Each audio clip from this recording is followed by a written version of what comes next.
અમદાવાદમાં સિનિયર સિટીઝનોએ કર્યું બગીચાનું નિર્માણને ઓરડાના બિસ્માર પડી રહેલા પ્લોટને સુંદર બગીચામાં ફેરવ્યો। 25 વડીલોએ ભેગા મળીને સ્વખર્ચે સુંદર બગીચાનું નિર્માણ કર્યું તો વડીલોએ શ્રમદાન કરી જહેમત ઉઠાવી 200 થી વધુ વૃક્ષો ઉછેર્યા છે। અમદાવાદના વસ્ત્રાલ વિસ્તારમાં સિનિયર સિટીઝનો કે જેઓ નિવૃત્ત થયા અને ત્યારબાદ સમયનો સદુપયોગ કર્યો, શ્રમદાન કર્યું અને એક એવો ઉત્તમ બગીચો તૈયાર કર્યો છે કે જેમાં 200 થી વધુ વૃક્ષો વાવ્યા છે। 50 થી વધુ એવા વૃક્ષો છે કે જે ઔષધીય કામ આપી શકે અને તે આવનારી પેઢી જોઈ શકશે, કારણ કે તે ઘણા ઓછા જોવા મળતા હોય છે। તેવા વૃક્ષો પણ છે ને આ તરફ જોઈ શકાય છે કે તમામ જે ઔડાનો આ એક પડતર પ્લોટ હતો કે જેને વેસ્ટમાંથી તમામ સિનિયર સિટીઝનોએ બેસ્ટ બનાવ્યો અને અહીં 250 થી વધુ જે ઝાડ વાયા છે તે પણ જે છે હાલ સિનિયર સિટીઝનોની માફક આખા વિસ્તારને અહીં ખૂબ જ છાંયડો આપશે, ઉપરાંત જે ઔષધીય દવાઓ છે તેમાં પણ કામ આવશે। એટલે વેસ્ટમાંથી આ બેસ્ટ એક ગાર્ડન બનાવવામાં આવ્યું છે ને તમામ જે સિનિયર સિટીઝન છે તેઓ આપણી સાથે છે। જોઈ શકાય છે કે 25 થી વધુ આ વડીલોએ આ ઉત્તમ કાર્ય કર્યું છે। નિવૃત્ત થયા પછી સમયનો સદુપયોગ કર્યો, જે શ્રમદાન કર્યું અને ત્યારબાદ જે છે આ એક ઉત્તમ બગીચાનું નિર્માણ થયું છે।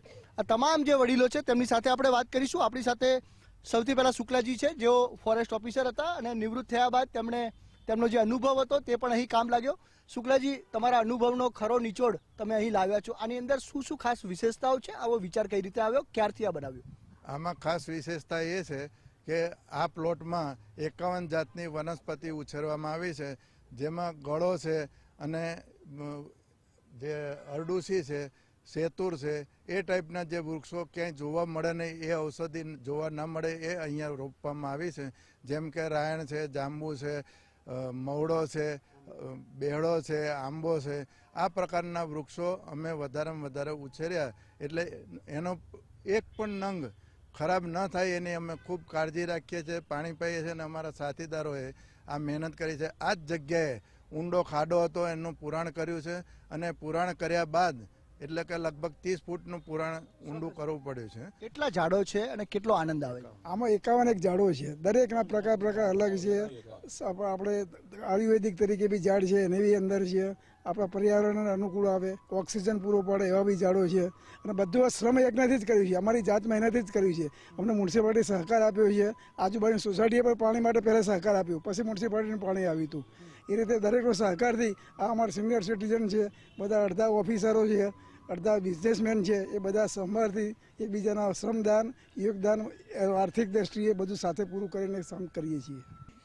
એમાં અમારે શું છે, આ બ્લોક જે નાખ્યા એ બી અમે સોસાયટીઓએ કાઢી નાખેલા બ્લોક એના અહીંયા લાઈન આનો ઉપયોગ કર્યો। પછી બાંકડા 2 બાંકડા તો એક અમારો ઓનર મળ્યા, એમને આપ્યા। ખુરશીઓ અમારી પોતાની લાયા। પછી અમે પ્રવાસો બી ગોઠવીએ છીએ।